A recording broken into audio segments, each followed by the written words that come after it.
مرحبا واهلا وسهلا بكم. اليوم يصدر الستار عن المحكمه ديال الناصري وبعيوي وكذا. رسميا المحكمه تدين سعيد الناصري في ملف اسكوبار الصحراء وتقضي بسجنه 10 سنوات سجنا نافذه بعد ازيد من 3 سنوات من المحاكمه و57 جلسه قضائيه.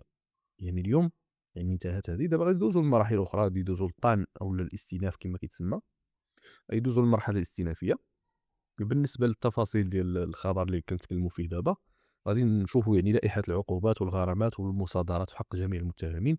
الحكم كان على عده مستويات، كانت فيه العقوبات السجنيه كما هنايا، والغرامات الماليه والمصادرات في حق بعض المتهمين ولا جميع المتهمين حسب الخبر هنايا.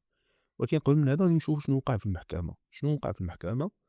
حسب هيسبريس قالت لكم ان المحكمه خلال اطوار المحكمه اختار 9 متهمين من اصل 28 متهم.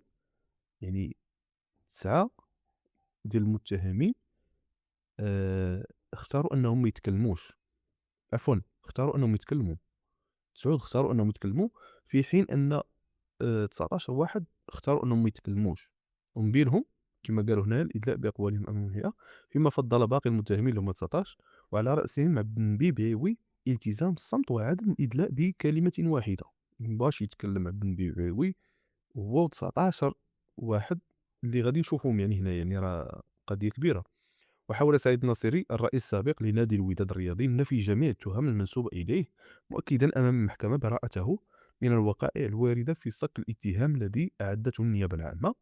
ويشار إلى أن المتهمين أوقفوا على ذمة التحقيق في دجنبر 2023 وتوبع في هذا الملف. غادي نشوفوا 28 اللي متابعين فيهم الناصري وبعيوي هادو معروفين، وعدد من الأشخاص بينهم البرلماني السابق بالقاسم عن حزب الأصالة والمعاصرة، ورجال أعمال ومصممة أزياء ومسيرو شركات وتجار وموثق نوطير وعناصر أمنية جندارم بوليس وموظفون عموميون. عدد من سميتو 19 شخص اللي ما معروفينش، اللي ما ذكروش صراحة في الخبر هنايا، ولكن هذه هي المهن ديالهم، مصممة أزياء كذا إلى آخره. حسب التهم اللي موجهة للناصري وبعيوي، تقريبا راه نفس التهم.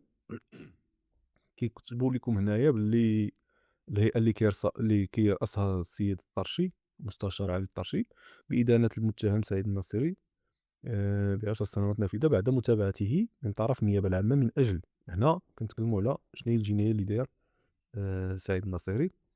جناية وجناح من بينها التزوير في محرر رسمي باصطناع اتفاقات واستعمالها.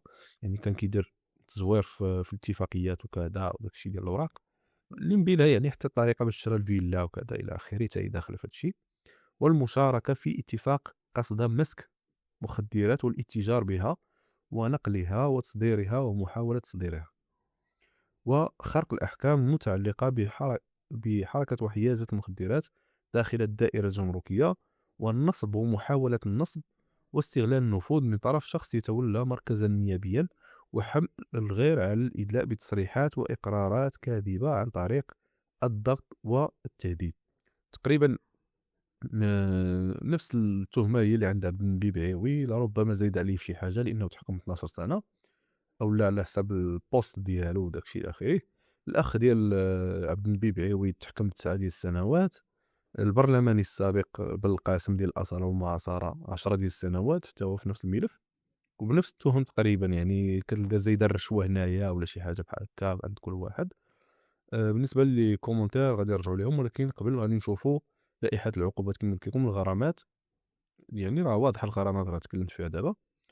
حسب الجريدة هنا، وبعد أشهر طويلة من التحقيقات والجلسات والمواجهات، أصدرت المحكمة ديال الاستئناف، المحكمة الأولى اللي دازوا فيها راه هي الاستئناف، واخا سميتها محكمة الاستئناف، مازال الاستئناف غادي يدوزوه في محكمة الاستئناف ولكن عند هيئة أخرى. أحكامها في هذا الملف فقضت بالسجن 12 سنة وغرامة قدرها 150 ألف درهم. هذا كنتكلموا على البعيوي لأنه هو اللي محكوم 12 سنة على الرئيس السابق لنادي الوداد. أصدرت محكمة الاستئناف فقضت بالسجن 12 سنة وغرامة قدرها 150 ألف درهم في حق الرئيس السابق لجهة الشرق. 150 ألف درهم غرامة.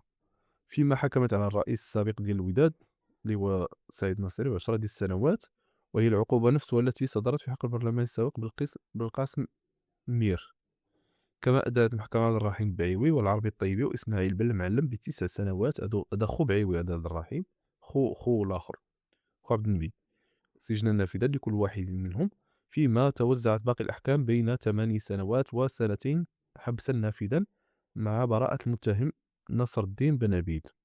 يعني مجموعة من الناس اللي تحكمات ما بين 8 ديال السنوات، كاين اللي تعطات ليه 4 ديال السنوات، كاين اللي تعطات ليه 3 عامين.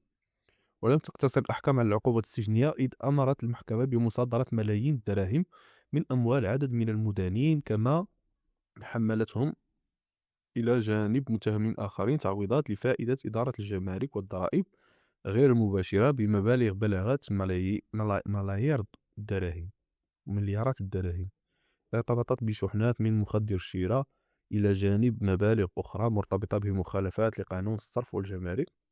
فقد قضت المحكمة كذلك بمصادرة مبالغ مالية من عدد من المدانين بلغت 10 ديال المليون ديال الدرهم.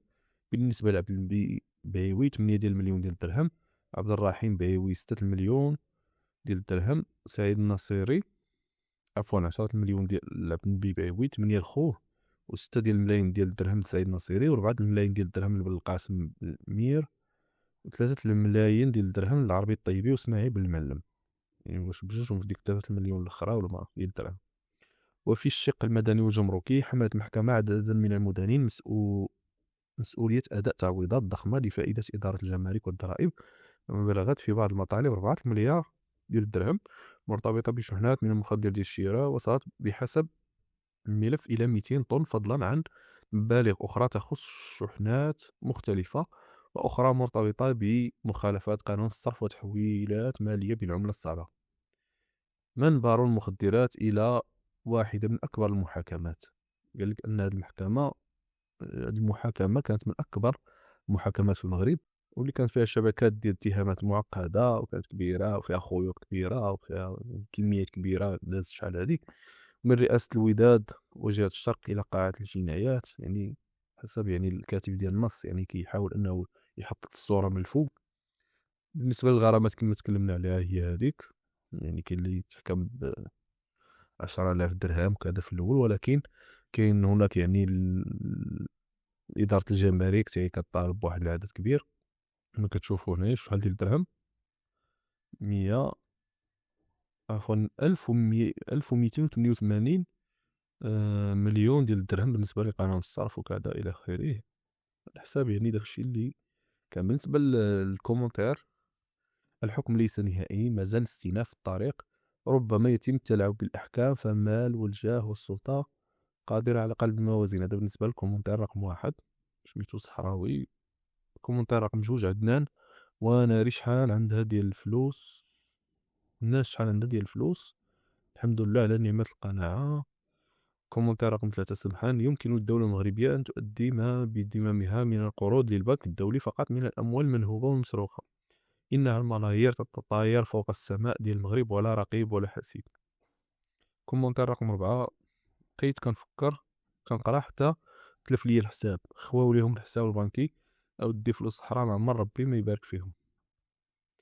كومنتير رقم 5: لا يعذر احد بجهل القانون، لا حول ولا قوة الا بالله. هادشي كامل داروه وفين كانت السلطات حتى اتضح الامر، كل مذنب يستحق العقاب الى اخره. كومنتير رقم 6: الديون، اللهم يا من لا عجب من امره وهو على كل شيء قدير، اللهم إني أسألك الشفاء والعفو والعافية والغنى عن الناس، وهب لي يا وهاب ملكا يليق بكرمك، وهب لي يعني ديال الدعاء.